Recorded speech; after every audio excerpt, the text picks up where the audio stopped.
a little bit on the way that we're going to cover out of your book. Now, if you got chapter 4, if you got edition number 4, everything we're going to cover is in there. If you got edition number 5, everything we're going to cover in there. But there's more material, and they took stuff out of version 4, and they split it into multiple chapters.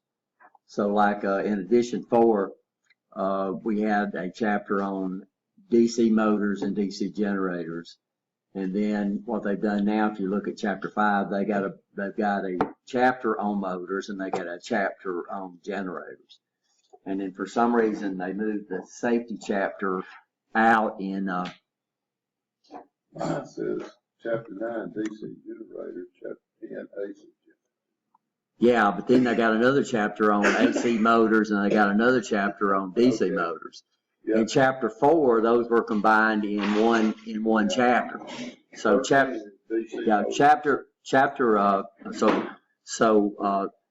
and then of course they split out the section on solenoids in chapter 5. In edition 5, and in edition 4, solenoids are in another chapter. So it looks like what they did is they left everything in there. They just split out into more chapters in edition number 5, and they moved a little stuff around. So let me bring up my email. Let me make a little note on who's here so I know who counts party when they come in. So Courtney, Sig, David, Joe. Okay. So we're going to let the class out. Sort of let the class out. We're not actually letting the class out. We're just going to move y'all to another spot. So this afternoon, from 9 to 8, of course, we're not going to let y'all go at 9. From 9 to 12:30 is the Career and Health Fair down at the Bessemer Civic Center here. It is a Civic Center, right? Yeah. So what we're going to do is we're going to let y'all leave at 2 hours before the end of class. This class gets over at what time? Gets over at 1, right? 1:30. 1:30 gets over at 1. Something like that. So we'll move the class. So 11 o'clock, what we'll do is we'll let y'all go down to the wellness and job fair. And what you're going to do is we've added an assignment to Blackboard. I think it's assignment number 3. I think let's go look real quick. Yeah.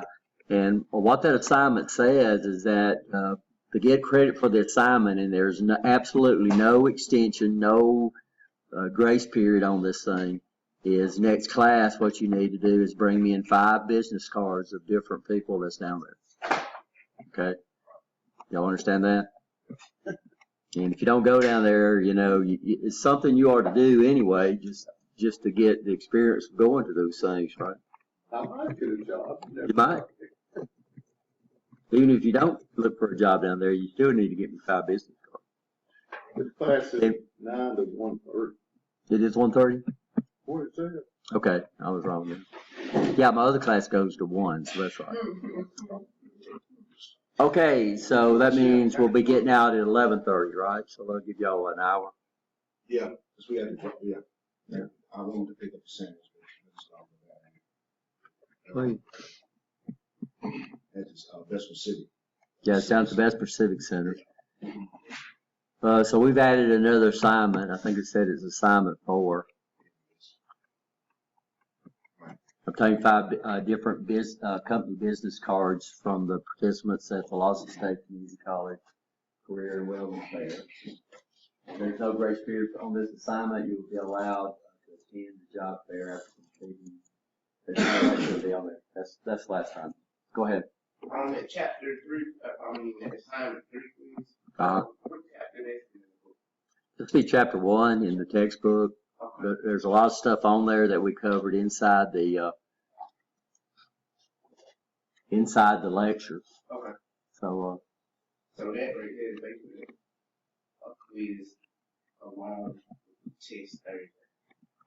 Right, and that's why I recommend y'all go ahead and take it, because even the information that we covered today is gonna be on Thursday's test, right? But it's gonna be predominantly on what? On that basic electricity lecture, and then what we're gonna cover today. This was, I pulled this off of last year, I'm sorry, so last year we had a test, so we're not gonna have, I'm not gonna let y'all go after the test, I'll let y'all go after we, do our lectures today. So are you okay? 5 business cards, right? So I don't know what chapter it is in the chapter 5. I'd have to look it up, but let's go ahead and look a little bit at safety, and then we'll look at symbols and get into the basic layout. I'll try to have to figure out how we're going to do it with this textbook. Like I said, Chapter 4 in body electrical safety. yeah. I think it's 2 or 3. It's right there in front. Now, we skipped over the electrical quantities because all the electrical quantities deal with, the electrical quantities we're going to be dealing with, this course, is going to be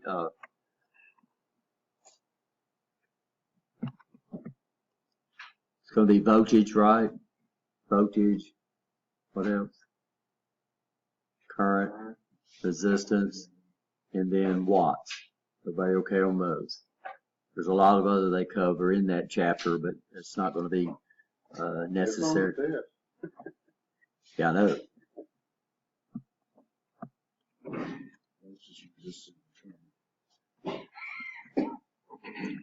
So the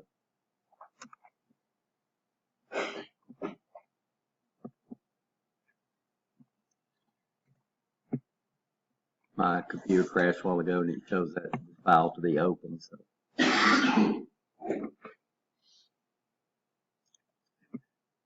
So basic electricity, PP, what we call personal protective equipment. And we'll talk about the equipment that's required for this class. Lockout, tag out, which we'll do. I'll do the lockout. Normally you do the lockout when you're there, but in this class I do the lockout. I control the heat. And then of course what y'all do is when you're away from it or anything like that, y'all put a tag up there. I'll bring the tags over here next class. Yeah, I thought that was 2 separate things. I missed it. It's not, it is 2 separate things. We're not supposed to have a lock without a tag, but we can have a tag without a lock. Let's go. So this is, what chapter in the new book? Chapter 4. Chapter 4 and the chapter, and then anybody got version 4? Anybody got 4? Huh? Okay. So in chapter 4, in the version 4, it's chapter 3.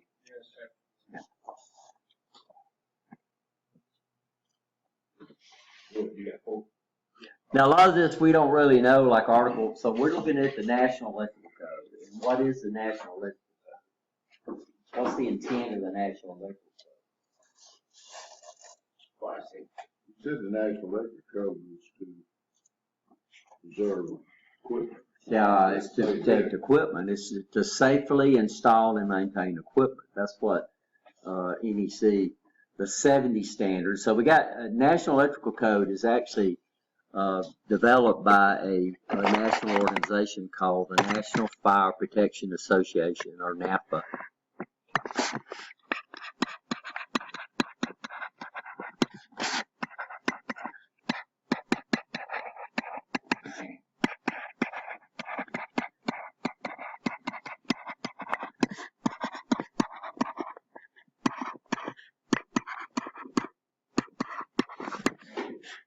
So National Fire Protection Association.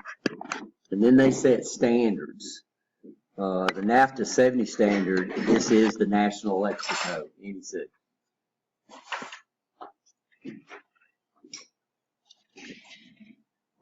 Now, is this law? Is that law? Yeah, is NEC law? 70. No, 70. it's not. Is NEC 70, is that law? Yes or no? What a law, Is it law? like run the red light law. Like a run the red light law? I don't think it's a law, No, it's just a code. it's a code. What we have to do is that we have what they refer to as the authority having jurisdiction. So here would be like the Birmingham inspector, electrical inspector, Jefferson County electrical inspectors. Those are the authority having jurisdiction. If they adopt the NEC, then it becomes law for that locale. But you don't have to adopt the NEC. I mean, it's not, a lot of places make up their own codes. So it's not a law unless what? Unless it's adopted by the what? Authority having jurisdiction. Y'all understand that? But what this does, NAFTA, these originally come up with how to install stuff safely so you won't burn stuff up. Yeah, y'all understand that? They realized though that over time that they needed a more stringent code to protect the employee. Right, you understand? So then NAFTA came out with another one, which is basically a subset of the 70, and they came out with what we call the NAFTA 70E. Have you ever heard of that guy? What's that? The 70E standard. 70, right. So this is in there, strictly in there to protect you when you work for somebody, not when you work for yourself. Y'all understand that? Is this law? No, it's not law. It's a recommendation. But it pretty much follows the OSHA 9010 standard, which is law. Okay, y'all understand that? That's supposed to be an F right there. 70. So a lot of people think that the National Electrical Code is in there to protect you, but it's in there to protect your house now, or your business, right, from catching on fire and burning down if you install things a certain way. It was up to the area or like county, somebody, a law. It said, somebody set our trash cans on fire, and they told us it was not code, but it was a law, so the county signed in, and we had to buy our trash cans from, West Memphis, we could use another company. Well, see, that's a local law. We was gonna get just a dumpster for all of the, all of us together. They told us we had to buy more trash cans, somebody burned them down. So we had to use them, they was more expensive. Because of the device in that truck set up for those type of cans. Well, different trucks run the area, just across the road, our church, different, but it's just over the county line. So basically, NEC 70, the NAFTA 70 covers what's required on different equipment. These labels, this is given an AC motor situation. Okay? Warning labels. Warning labels are very, very important. Not only they're put up there for a reason, right? Now, there's more information. The book, the new book probably goes to it. Probably need to do it than that. When they came out with the 70E, they added a lot of other information from warning labels. Now, what 70E deals with, anybody know what 70E deals with? What hazards it deals with? It deals with 3 of them. Anybody know?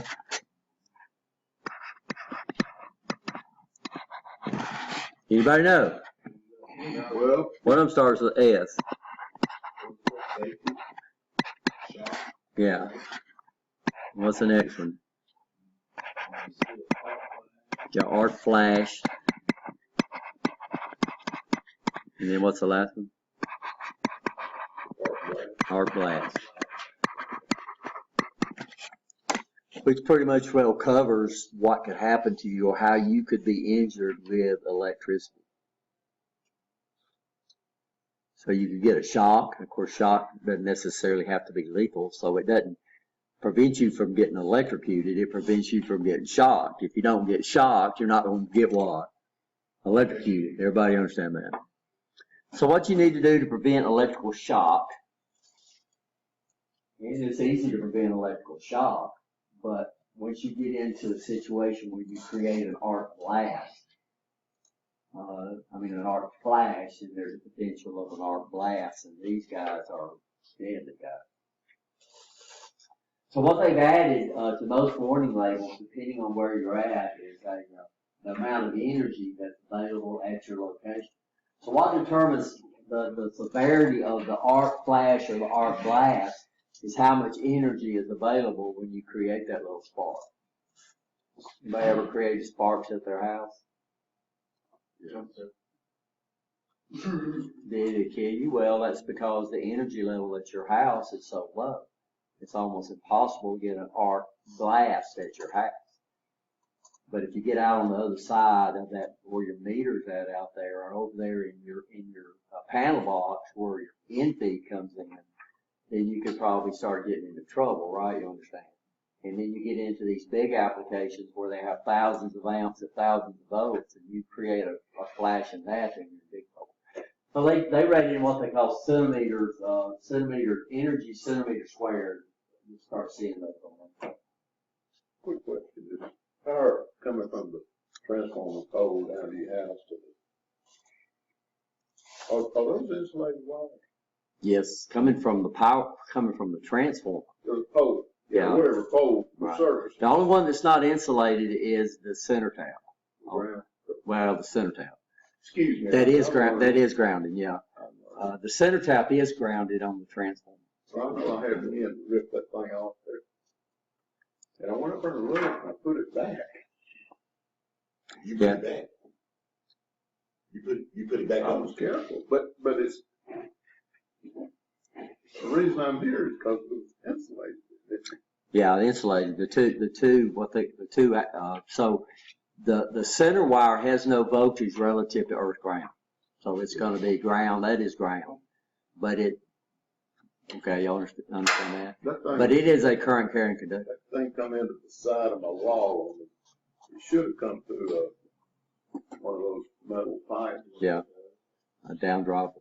But James Merritt put that in, you know him. So the name sounds familiar. Very electric. So this is a chart that indicates lethal voltage level, current level. So what kills, of course, voltage can cause a lot of damage. But when you start talking about killing, usually we refer to the current. And the book says that what's considered to be lethal current, and y'all find this in the book. What's like it? The lethal current is, five milliamps. I hope not. Okay, hold I'll be dead a long time. on, hold on. Okay, here's 5 milliamps down here. This is 15 to 20. 15 to 20, 15 to 20 is not considered to be fatal. Right? Okay, It's so that's painful, not on that chart. inability to let go, right? You know what I'm saying? That's what I'm sure. It's not the same chart. Here's the big go. Here's the same shot. What page is this on? In, volume 5, which is 88. Now, that same chart just kind of don't say what your fatal. Yeah, it does. I can read it from here. Oh, it's Okay, that's 50 million. 50 milliamps is what? It's, usually famous. Usually fatal. Usually famous. Now, which ones? We have two types of current. We have DC and we have AC. Which one is probably DC? Could be. DC is the problem is we call it let go thresholds. So there's probably a let go threshold in here. I don't see it. But the problem is the let go threshold for AC and the let go threshold for DC are different. Y'all understand that? Which one would try to hold you in the circuit? Y'all understand? Our bodies are bioelectrical. Everybody understand that? Bioelectrical. So we create voltage. How do we control what's making my arms contract and extend? Muscles. Well, what's controlling the muscles? Electrical pulses coming from my brain down to my muscles, causing them either contract or extend, right? You understand that? Well, what happens if I get into a current that overrides from my brain? You can't let go, right? You understand? You can't let go. So people get into electrical circuit, and then I'll have to show y'all a video if I can find it. There's about 5 or 6 guys rolling this big old stand out in metal, and they're rolling it out, and guess what they do? They get that sucker into the power lines. You know, some of them, and they drop just like that. Well, some of them just hang on. I mean, they're just hanging on, but they're already deceased. I mean, it killed them instantly. They're already hanging on because the electrical's coming through their body and they won't let go, right? You understand? So DC is more likely to hold you in the circuit. The problem with AC is that our heart is controlled by electrical pulses. My heart beats around 60 beats a minute, right? Alabama Power runs their electrical current at 60 cycles a second. So if you get into AC and it goes through your heart is going to try to beat at what? 60 times a second. Can it do it? No.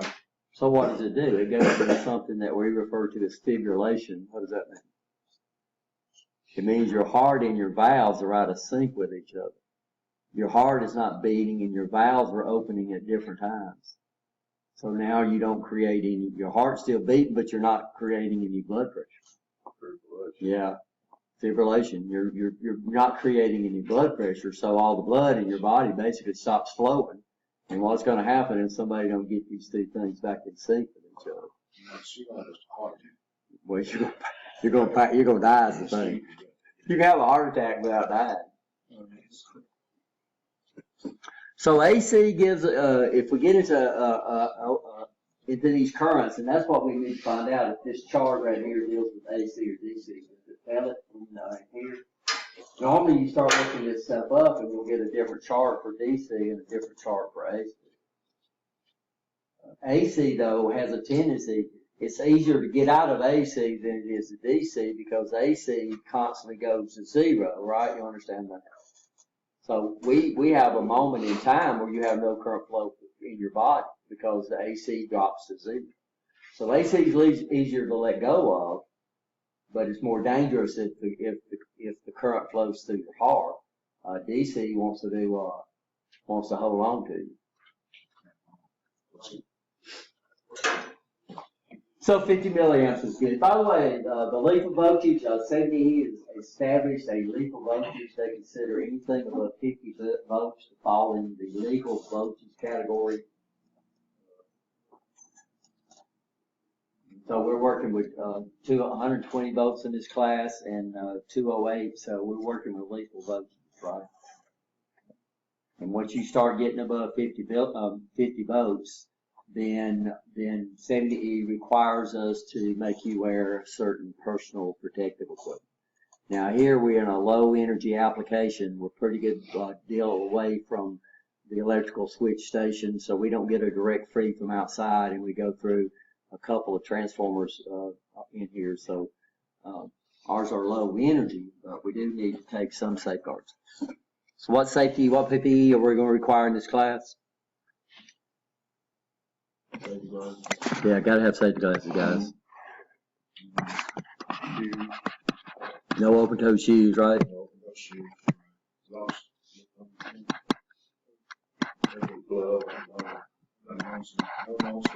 No, we're not gonna have long sleeve shirts. We're just gonna make sure we wear cotton shirts. No synthetic fabrics in the class, right? You understand that? No short pants.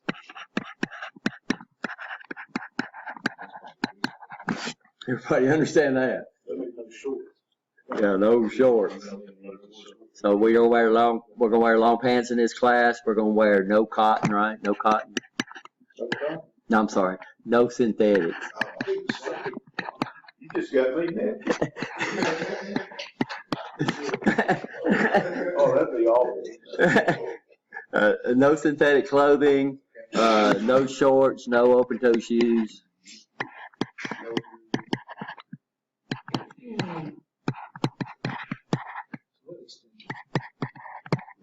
Yeah, and leather gloves anytime you're making leather palm gloves.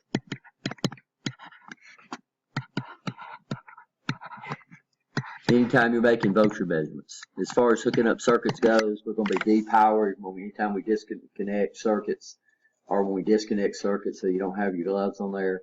But you're constantly going to be checking power. One of the first labs we're gonna do is where we're gonna play around with the transformer. We're gonna set up our transformer.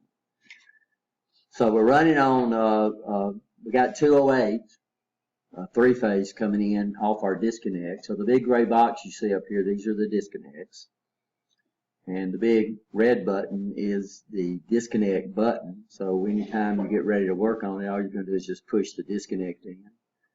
And then you won't be able to energize it until I come over there and energize it with a key. Everybody understand that?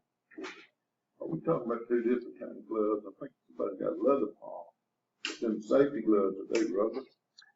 They could be rubberized, that's fine. If you can buy rubberized gloves, and that's fine, but the minimum requirement we have here is just leather palm gloves. Okay, well, you got leather palm, and up top you got safety, so I was thinking, is there another glove? No, I just didn't say that.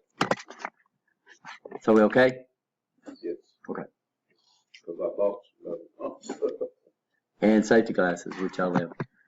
Gotta have side shields on these guys, so regular glasses won't do.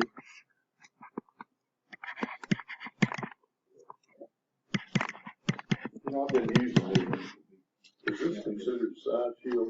Yeah, could be side or what we call wraparound shields. Some of them are real aggressive, though. These are not. Yeah, so anything they need to clear your temple right here. And y'all understand why, right? Yes. Because flying debris. We got a lot of people in here, and if we do have arc flash or something, we when I took motor controls in this same classroom, by the way, the instructor liked to brag about. He used to go down to what they call Glencoe, which is a government clearinghouse down in Montgomery, where they clear out all this surplus equipment from the government. And Mr. Tay used to brag about how cheap he got stuff. Well, the way we wired up motor controls is we got all our relays out and put them on a table and run wires between all the relays. They were just sitting on the top of the table. And then we had a 3-phase power, the benches and everything. Of course, we got rid of those things. And I taught a class one time. I was teaching motor controls in here, and the guys got over there and they didn't check for short circuit, and they turned the power on, and all the wires in the circuit just disintegrated. And what did they all do? They were gone. They were gone. So no fuses. I had some circuit breakers on there, but I think they were like 30 amp breakers. And Mr. Tate got them things for probably $2 or $3. So we're a lot safer, and we're a lot more what you would run into in industry out here. But we had to come up with a method that we could quickly connect and disconnect circuits, but also make it not like a trainer, actually make it a lot like what you're going to run into here. Electrical shock is a condition that results anytime a wire becomes part of an electrical circuit. So that's what we're going to put in. So, people want to wonder why. So to get an electrical circuit, what's the minimum requirements for electrical circuit?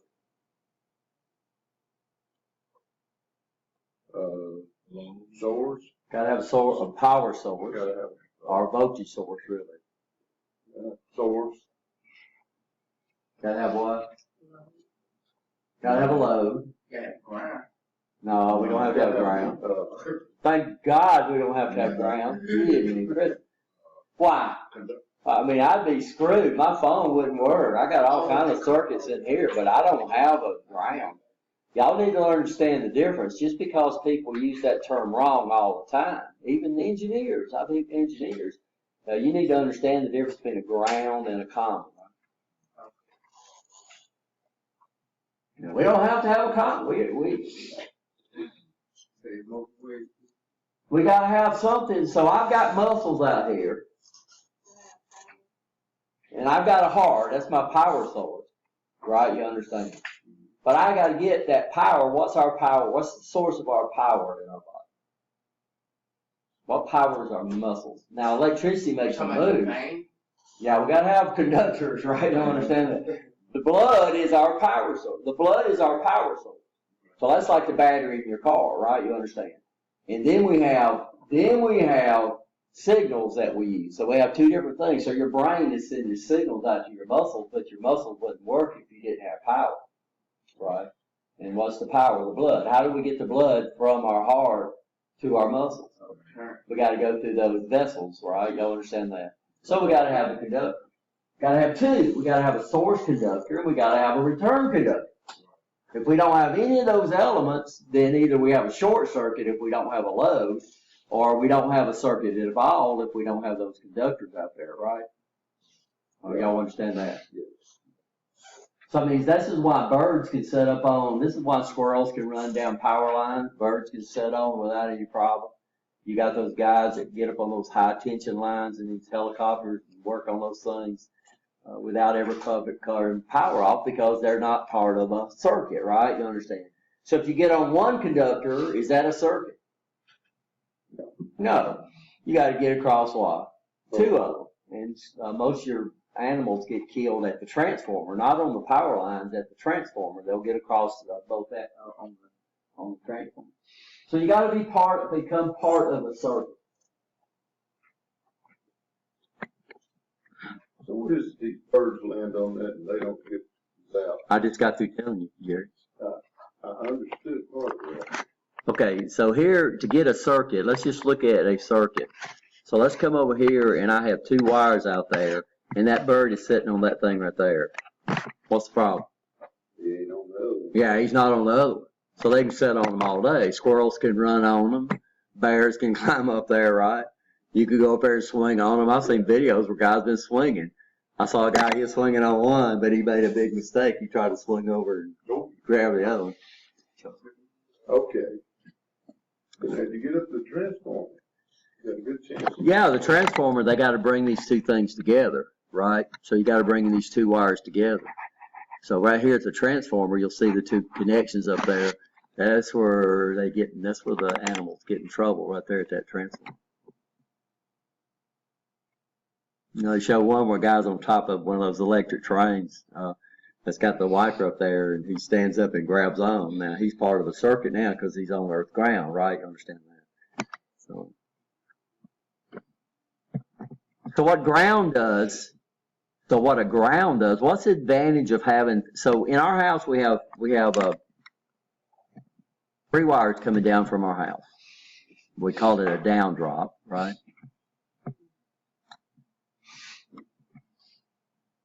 So your house uses what we call a center tap transformer.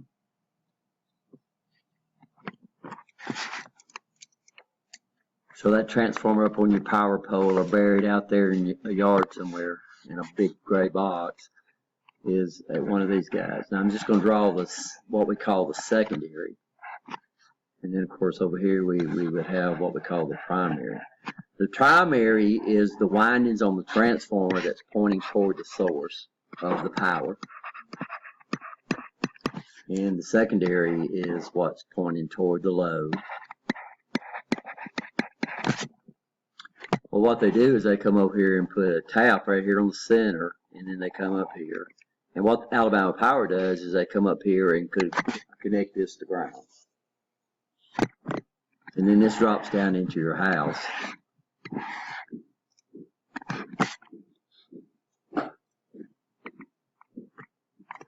And it gives us 2 voltage levels. If we take our voltage across here, then we get what NEC calls 240 volts. If we take our voltage between here, here, or here, here, then we get 120.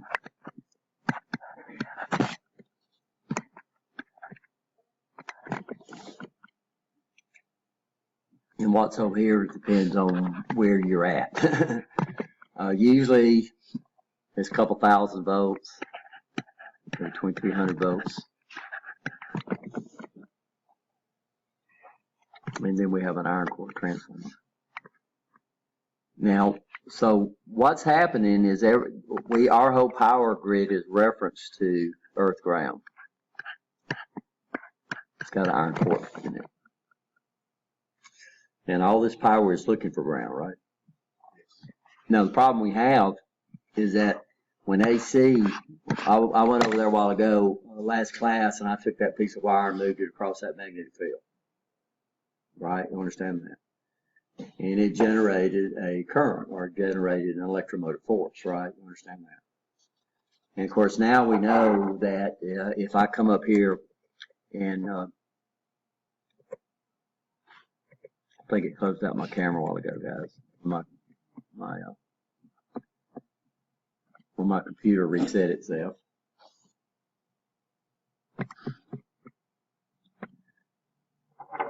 So I know when I pass current through a coil of wire that electrical current generates a magnetic field, right? You understand that? So I think we came over here and of course I show y'all this. Now this is what we call an electromagnet. And what advantage does an electromagnet have over a rare earth magnet?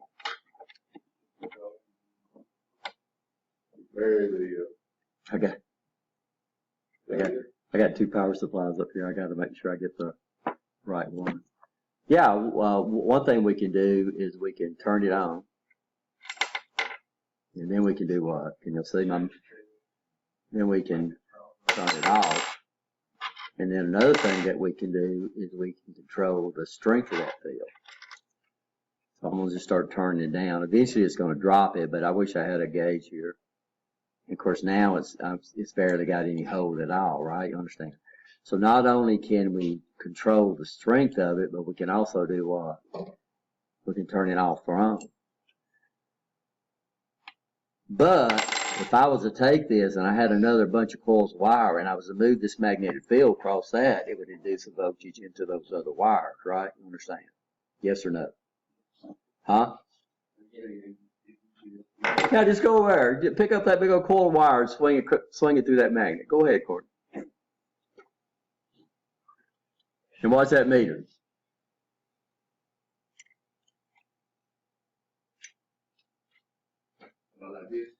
Yeah, get it down closer. Okay, so you can see what it's doing. Can you see the meter moving? Okay, so all you're doing is moving a coil of wire through a magnetic field. Right? You understand that? So if I wanted to generate a voltage, then what could I do? Well, I could spin a magnet, which is what we do. We spin an electromagnet and it cuts wires and creates a voltage. These are way AC generators operate. But if I put current through a coil of wire, it generates a magnetic field. So if I have another coil of wire that's in close proximity, it's magnetically coupled to the thing, then it's going to induce a voltage into this wire. Right? You understand that? But to get it, what do we got to have? First of all, we got to have a what? We got to have a magnetic field. Don't have to be a magnet, but it's got to be a magnetic field. We can do it either permanent magnets or electromagnets. Of course, we use a magnet. Then I got to have a what? I got to have a conductor. And then I got to what? I got to have motion. You got to move the wire. If you didn't move the wire, I didn't get that. Okay. What determines the amount? Let's just go here. Let's go 1, 2, 3. 1, 2, 3. What controls the amount? Number one, magnetic field. The strength of the field. So the stronger the field, the more I would induce, right? Number two, what would be conductor? Number of loops. In the same direction too. And then what's number three? Yeah, the speed of the motion.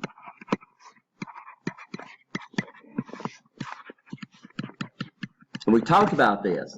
So I'm out there in my car. You drive your car at the same speed all the time.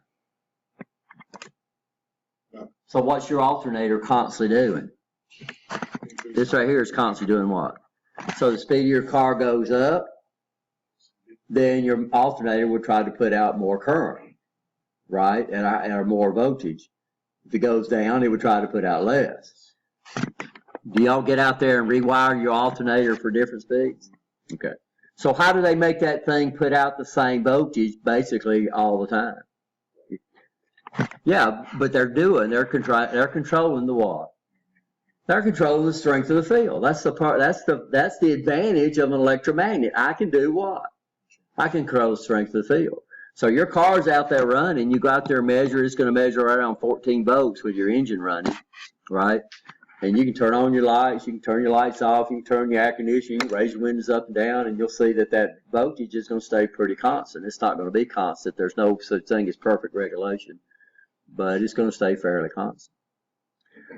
Well, if I come over here and this guy right here is putting AC, this won't work with transformers. Do not work with DC because we have a magnetic field, we have loops of wire, but we don't have what? Motion. But what does AC do? Yeah, it constantly swaps direction. So what's going to happen is at one instant the magnetic field is going to build out, then it's going to clap back in, and then it's going to build up in the other direction. So what that's going to do is that's going to, in this coil called the secondary, it's going to induce a voltage. Now what determines the amount of voltage it's going to induce? The strength of the field, the number of loops, and the speed of the motion. Of course, we don't have any control of the speed of the motion because Alabama Power runs their frequency at 60 hertz. Y'all understand that? Now what sets the strength of the field is what we connect on this side over here. And then so what sets the ratio is what we call the number of loops of wire. And we call it a turns ratio. So for every 2 turns over here, if I had 1 turn over here, then the secondary would have half the voltage as the primary. This is what we got. Well, that's not true. We got a 4-to-1 or a 2-to-1. So ours will either divide by 4 or it's going to divide by 2, depending on how we connect it. That makes sense so far? You okay? So what sets the amount of strength of the field is depending on what current's required by your load. So as soon as I connect a load over here, this guy right here is going to start pulling current, and this guy here is going to support that with power, right? You understand that? So if you don't have a transformer hooked up to a load, the output voltage is going to be a lot higher than what it measures supposed to be. So that's constant current coming into the house. No, it's not constant current coming to the house.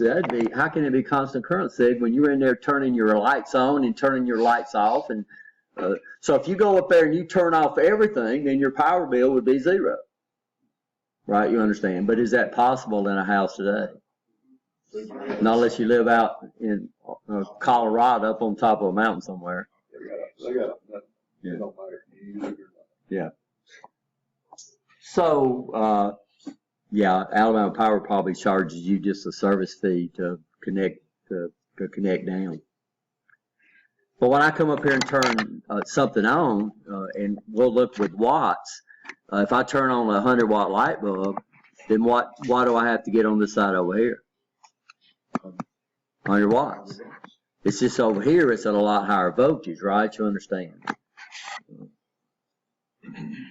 So when you turn on loads, the wattage demand is going to go up, which means it's going to require more current over here, which means the strength of the field is going to vary with how much current or what your wattage demand is on this side. But if we didn't have AC, we wouldn't have transformers. Because transformers don't work with DC, right? You understand that? They do not pass DC. They pass AC. But now what can we do with a transformer? We can do what? Step up or step down. The voltage. Okay, so Rich, why do you need that adapter? Because they only run 230 volts, period. That's in the house. That's in the house, that's their standard voltage. So here we get 2 voltages. Now what's the advantages of a high voltage and a low voltage? Run a dryer. Well, your high wattage loads will run off 240. Your lower wattage loads run off 120, right? You understand? But because what we're dealing with is wattage, we're not dealing with volts and amps, we're dealing with wattage. So the higher the voltage, the less current's required to provide that wattage. The lower the voltage, the more current provides that wattage, right? What advantages? So higher voltage means what? A lower current to provide the power. What's the advantage of the low voltage? Yeah, me, right? So, and this is what we talked about the other class, in that all your 240 plugs are hidden. all your 240 devices are either direct wired to a disconnect, or they're hidden. The plugs are hidden down at the bottom of the baseboards, right? You understand? Your 120 volts are out there for your kids to stick stuff in. Yeah, if you got kids, and you need to buy those little covers, right? Because 120 volts is still lethal, but it's not as lethal as 240 volts. So I don't know. I'd like to know the death rate over there. And plus, they run at 50 hertz too. Europe runs at 50 hertz. We run at what? 50.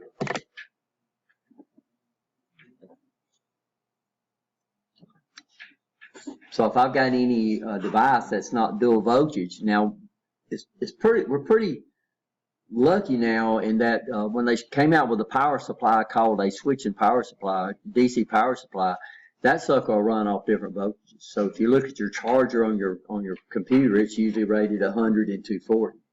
The only thing you have to buy then is you have to buy an adapter.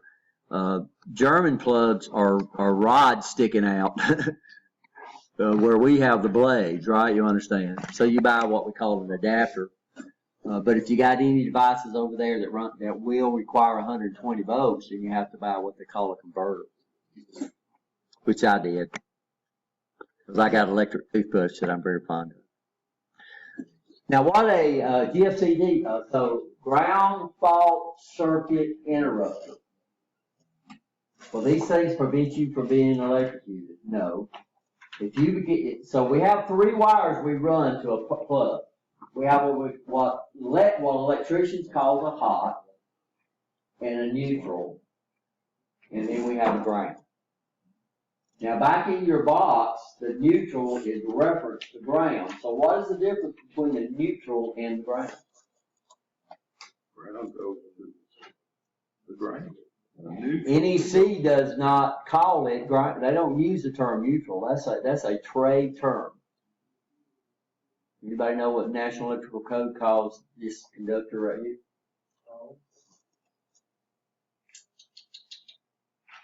Okay. They call this the ungrounded current conductor, current carrying conductor. They call this the grounded current carrying conductor. Of course, y'all can't see that on. So the ground wire is not supposed to carry current. This is a grounded, this guy here is supposed to be a non-current carrying conductor. So if you went back in your box, you would see that the ground and the neutral are connected together. I think, did I tell you about my father-in-law using the ground as a current carrying conductor? So we call this the grounded current carrying conductor. So the neutral is supposed to carry what? Current.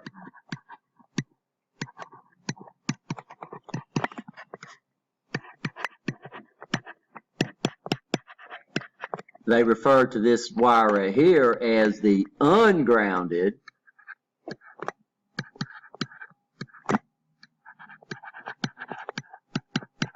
current carrying conductor, and then the ground is a non-current carrying conductor.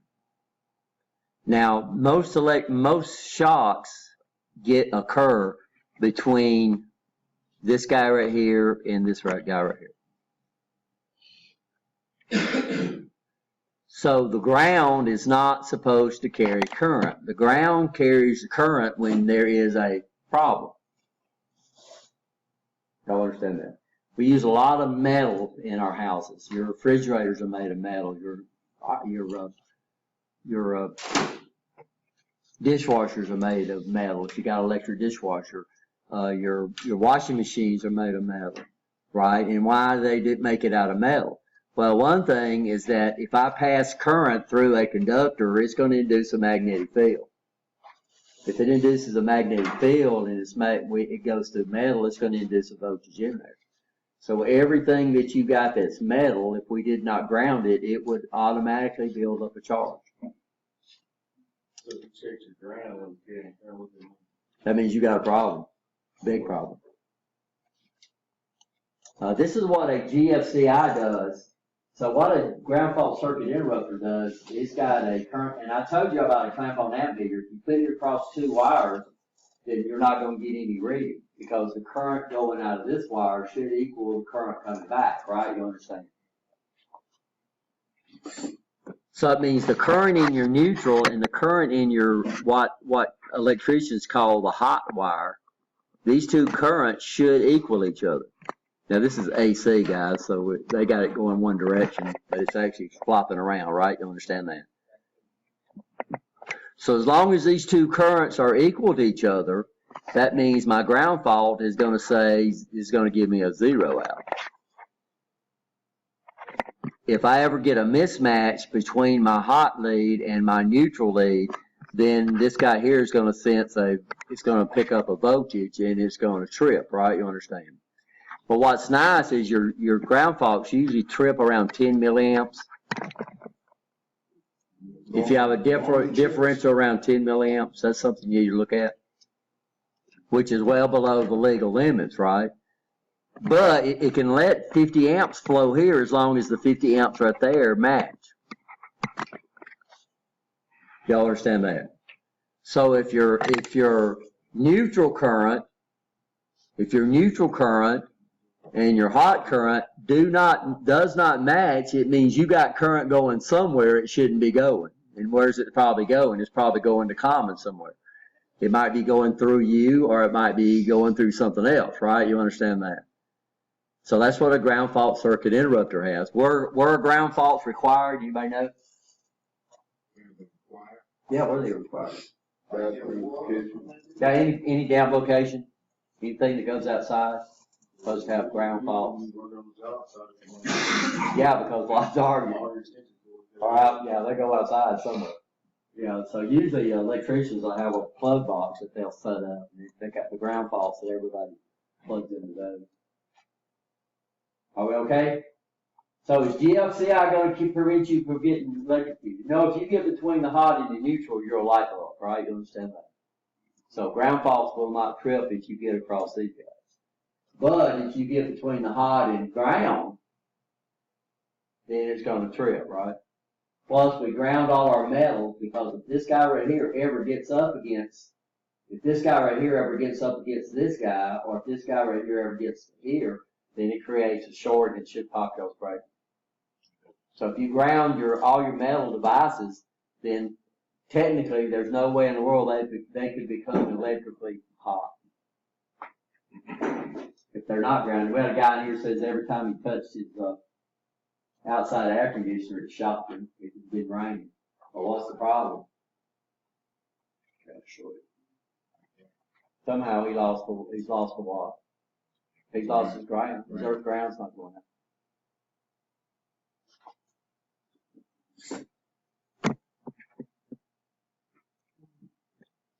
They can know most of the support on the house. You have to have the GFCI. You do, and now code, National Electrical Code requires arc plugs, arc fault plugs in bedrooms. I have a much older house. I think now. Yeah, you can either protect it two ways. You can protect it with a ground fault circuit breaker, or you can protect it with a ground fault plug. It's more popular to use the plugs because, by the way, you can protect multiple things with a ground fault plug, because every plug that feeds from your ground fault will be protected if you hook them up right. Arc flash plugs are required in bedrooms. So.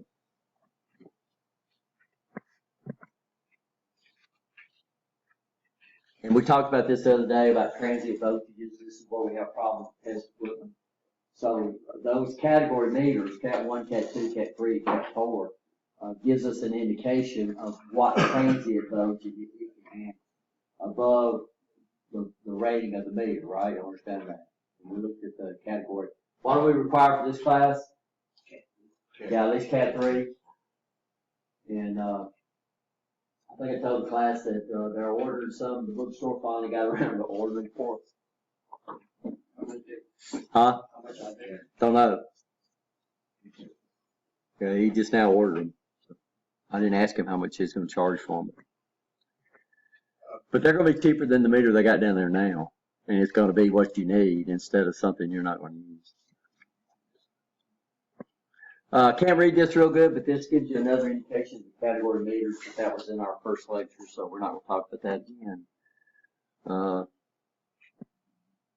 PPE, personal protective equipment, just about everybody calls it PPE, by the way, so if I call it that, you'll know what I'm talking about. What are we gonna require in the class? Safety glasses. Safety glasses, The, safety straps. yeah, long man right, cotton, no open-toe shoes. But we're okay with tennis shoes in this class, and then these are leather palm gloves, so, you only have to use the gloves when you're doing what? When you're taking measurements in an active circuit, once it's powered up. And the meter that reads, in Well, not in this class. If you're in electronics, you need a meter that reads millivolt, has the ability to do millivolts and milliamps AC and DC. Okay. If you're in the electrical class, then you probably need to get you back a clamp on ammeter, if that's what you're in, right? The ILE program.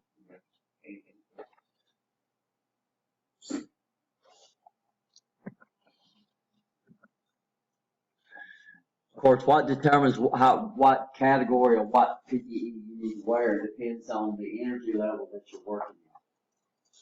So if you went to work like a company called US Steel or CMC Steel or a lot of these big plants out here that deal with real high energy levels, because they're dealing with big size motors and stuff, then odds are you're going to have to get more than what you're going to require to get.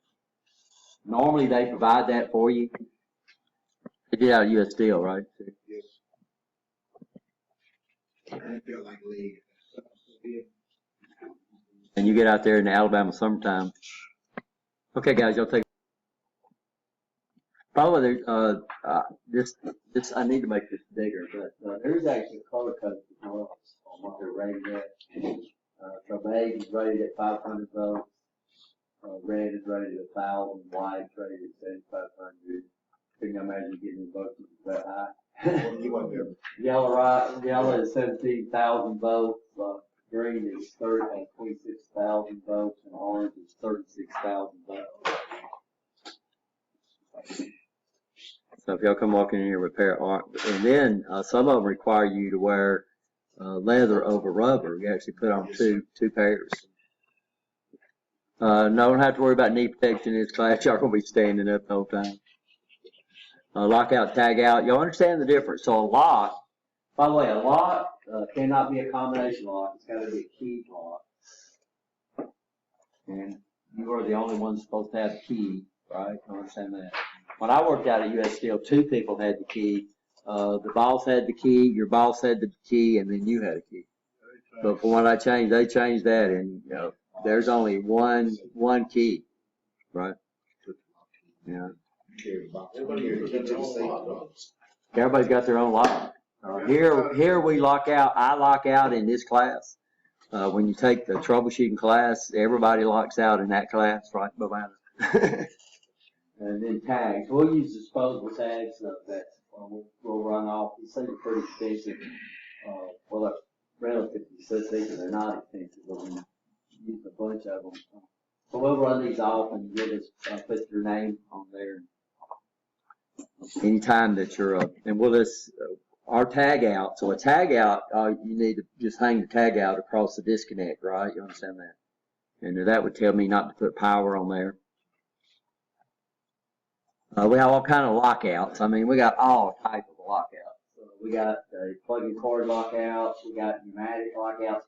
A lot of people don't understand when you lock out, you're supposed to lock out all sources of power. So it means if you're working on a robot and it's got pneumatics running to it and electrical, then you're supposed to lock out both the electric and the what? And the pneumatic. If you get over there, we'll let y'all look at the big FANUC robot.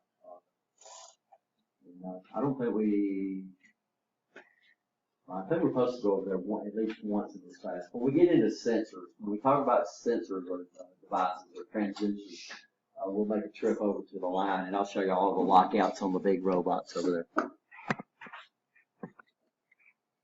You have multiple lockouts. We have these also available where everybody that's working on the system should have their own lock on every power source.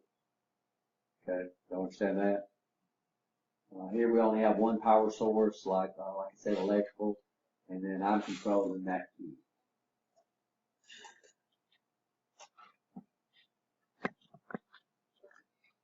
Tag out, so every lock gotta have a tag. I understand US Steel with brass tags, that's part of the lock.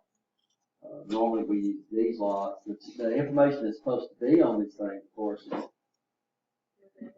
your name, the date, and the reason. Yeah, the reason why you put the lock on it. The tag just gives you information. So a tag, we can put tags on different things just to give information that necessarily don't mean it is locked out. Go ahead, Barry.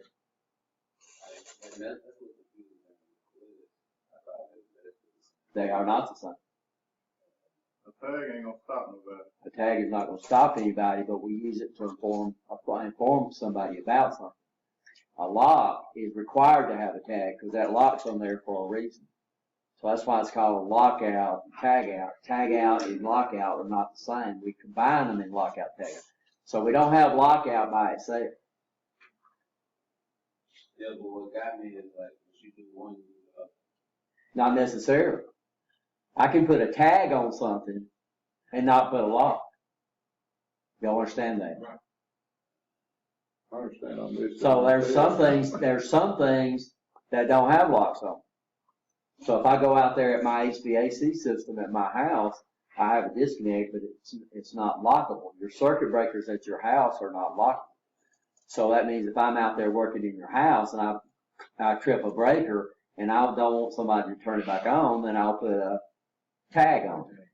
Right? You understand that? What we used to do in a situation like that, we're in the commercial field, you was working on something down the line, you would throw the breaker and pull the wire off, cap it off, put the cover back on. If somebody wasn't turning it on, it wouldn't. Yeah, but they see that and say, look, some idiot left this wire left on this off. Well, So you still need to tag it. Yeah. Because if it was me and I came in there and the breaker was off and I saw that cap on that wire, what would I do? I was probably, most electricians would connect it. Well, I found the problem. Some idiot left what? Wow. Yeah, so you need to tag. You need to put that tag on there. Even if you do, now that's a good idea, but you also need to tag it so the next person that comes in behind you knows why that wire's off there. The time when I was on the job, it was the installation process. We weren't really running anything. It was more or less installed. We don't have any hazardous material over here, so we're not going to deal with that. We do have a fire extinguisher. Everybody know where the fire extinguisher's at? On the wall. Where? In the hall. Well, the one- Okay, so fire extinguisher on the back wall. Everybody see where the first aid kit's at? On the back wall. One of your labs you're going to do, and that's some of the things that they ask you about this stuff in this class. Where's the fire extinguisher? Where's the first aid kit? One of the first labs you're going to do. One of your homework labs, by the way.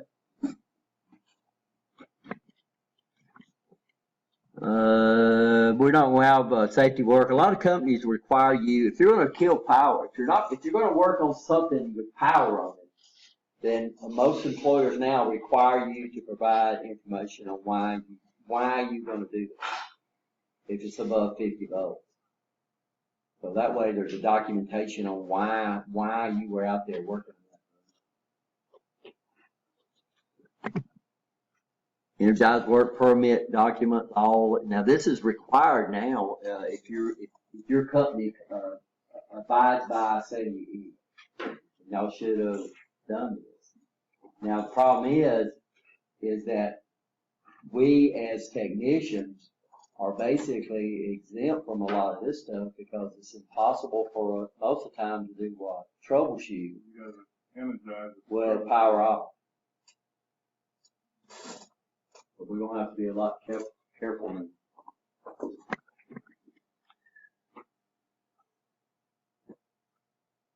And oxygen emission atmosphere, we're not gonna look at that. Okay. Confined space. So that basically finishes up that chapter on what we need to be interested in for this class. The book's got a lot of